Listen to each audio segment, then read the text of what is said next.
अस्सलाम वालेकुम dear student, this is Ghulam Rasool. हम आज की वीडियो में बात करेंगे क्या हेल्थ टेक्नीशियन इस 2 साल डिप्लोमे के बाद बीएस नर्सिंग में एडमिशन ले सकते हैं।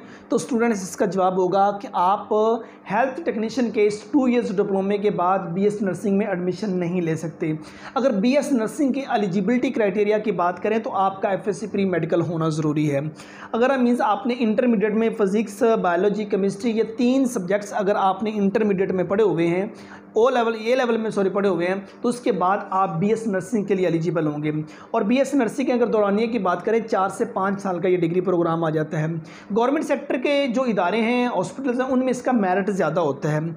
तकरीबन ये पिछले चंद सालों से देखा जाए तो ये 80% से लेकर 90% प्लस पे रहता है। मीन्स एफएससी प्री मेडिकल में आप 80% से लेकर 90% प्लस पे आपके नंबर होने ज़रूरी हैं अगर आप गवर्नमेंट सेक्टर में मूव करना चाहते हैं तो। क्योंकि गवर्नमेंट सेक्टर में ये जब आपका एडमिशन हो जाता है तो आपको फ़ी पे नहीं करना पड़ती, आपको गवर्नमेंट सेक्टर की तरफ से 30,000 प्लस जो स्टाइपेंड है वो मिलता है। मीन्स आपको वजीफ़ा मिलता है और साथ साथ आपकी नर्सिंग की डिग्री जो सी है वो भी चलती रहती है।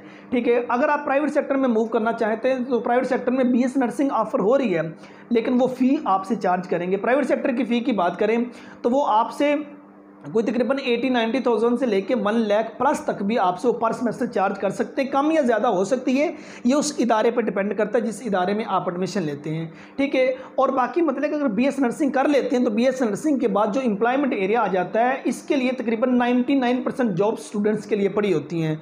पब्लिक सेक्टर के हॉस्पिटल्स में जॉब्स ऑफर हो जाती हैं, नहीं तो प्राइवेट सेक्टर के हॉस्पिटल 100% नर्सिंग की जॉब्स ऑफर करते हैं। और फॉरेन कंट्रीज़ के अंदर देखा जाए तो बीएस नर्सिंग कर लेने के बाद बहुत ज़्यादा इस डिग्री प्रोग्राम की वर्थ है, स्टूडेंट्स उसमें मूव कर जाते होते हैं। बाकी बीएस नर्सिंग के बारे में मैंने ऑलरेडी इस चैनल पर जो वीडियो वो अपलोड की हुई है, कौन कौन से इदारे बीएस नर्सिंग करवा रहे हैं, पब्लिक सेक्टर के कौन कौन से हैं, प्राइवेट के कौन कौन से हैं, और बीएस नर्सिंग का स्कोप वगैरह क्या है, उन दोनों वीडियोस का लिंक्स जो हैं वो आपको इसी वीडियो के डिस्क्रिप्शन में मिल जाएंगे। सो स्टूडेंट्स, अगर आप बीएस नर्सिंग में मूव करना चाहते हैं तो अच्छे से मेहनत कीजिए, अच्छा स्कोर लीजिए और गवर्नमेंट सेक्टर को जो है वो ज़्यादा प्रेफरेंस दीजिए। गवर्नमेंट सेक्टर में नहीं होता तो फिर सेकंड नंबर पर आपकी चॉइस जो है वो प्राइवेट सेक्टर होना चाहिए।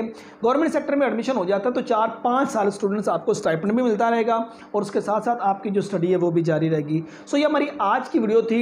हेल्थ टेक्नीशियन के बाद क्या बीएस नर्सिंग में जा सकते हैं? तो स्टूडेंट्स, हेल्थ टेक्नीशियन के बाद आप बीएस नर्सिंग में एडमिशन नहीं ले सकते। सो बीएस नर्सिंग का क्राइटेरिया एफएससी प्री मेडिकल ही आ जाता है। उम्मीद करता हूँ कि आज की वीडियो आप स्टूडेंट को अच्छी लगी होगी।